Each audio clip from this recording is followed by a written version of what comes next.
The field was made up of many new European and Canadian pros, as well as several noteworthy Americans. As always, the best rose to the top rapidly.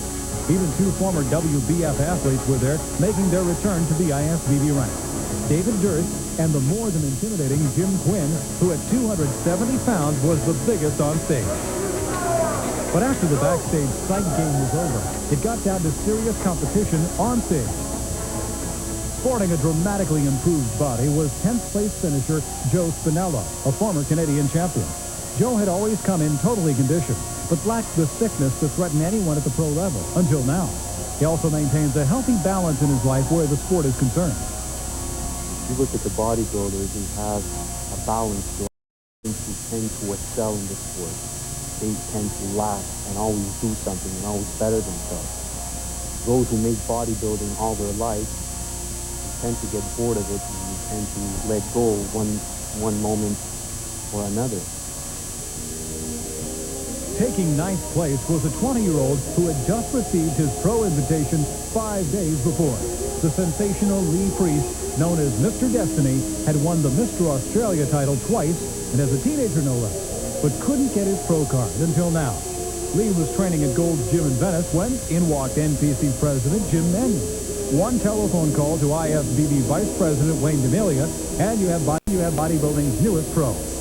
At 5'4", Lee packs an incredible 190 pounds of highly symmetrical muscle on a small-jointed frame, with legitimate 21-inch arms and 30-inch quads.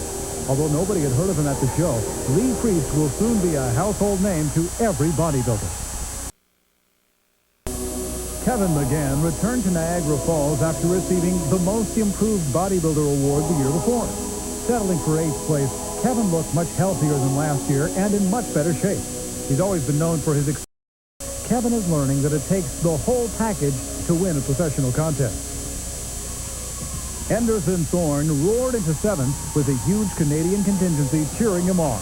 The gym owner is renowned for his exceptional leg strength, which includes 700-pound squats and 1,000-pound leg press for 50 non-stop reps. Although he's thickly developed, his arms and calves don't seem to stack up to the rest of his physique. And at this level of competition, weak points are deadly. In 6th was Ronnie Coleman, a Texan with the mass of his native state. The highlight of his physique are his incredible 23-inch arms, which he rarely trains. Why? He says they grow too fast. In bodybuilding, this has to be the most envied malady conceivable. Although this mastodon's claims to being drug-free are hard to believe, Ronnie doesn't give up on what he knows to be true. It's almost like believing in God. If you believe in God, you can start believing anything you want to, because anything is possible. God can make anything possible. That's how I figure he made me. I've been all the way around the world, and I haven't seen too many guys with the physique that I have that are natural. So I could be just one in a million. Nobody knows. Nobody wants to accept that because it's something that's real, almost impossible to achieve without steroids. David Dearth returned to the IFBB with a vengeance. Though he turned pro as a middleweight in 1989, he now packs 220 pounds at 5'7". That's 40 pounds heavier.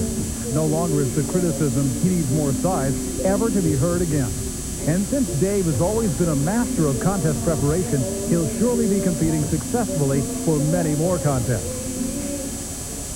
Although Jim Quinn turned pro in 1990 at the North American, he joined the WBF before ever having had the chance to test his muscle among the IFBB athletes.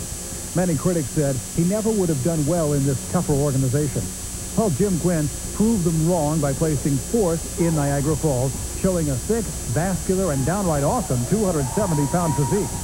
He displays the type of inhuman size that drives serious bodybuilding crowds insane. And even if Jim does have a football player's body instead of a bodybuilder's body, his shocking size almost earned him an invitation to the Mr. Olympia. In 3rd was a vastly improved Milos Sarchip, who has added 15 pounds of upper body mass, particularly in his back and arms.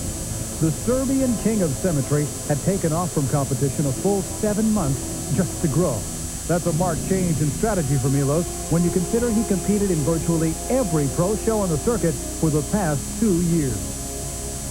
I had 22 shows within 18 months, and this is a special match I basically overtrained, overdieted, and I dropped an enormous amount of weight last year. This year I decided to skip first 3 shows and enter a tour in May, starting from Niagara Falls all the way to the Night of the Champions, and it's resulted in 15 pounds more and about 10 conditions. Moving way up in the placings was Ray McNeil, known as Daddy Mack to his 2 kids.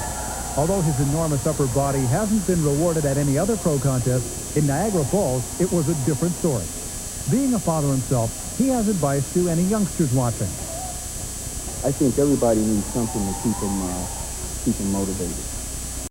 And I tell my own kids all the time, you know, and I don't want it to seem like the old Atlas cliche, you know, but, you know, I was once skinny, and when I started lifting weights, it really changed me a lot. The surprise winner was Italy's Mauro Sarni, who made his pro debut last year in Niagara Falls. Then the consensus was that this strikingly handsome newcomer to the sport had the shape to make it as one of the sport's best, but needed more size. Mauro took the comments to heart and returned to Niagara Falls with a full 15 pounds of new muscle. Mi sono allenato principalmente sul volume muscolare. What I worked on this year was basically worked a lot on the mass movement and basically worked on low repetition.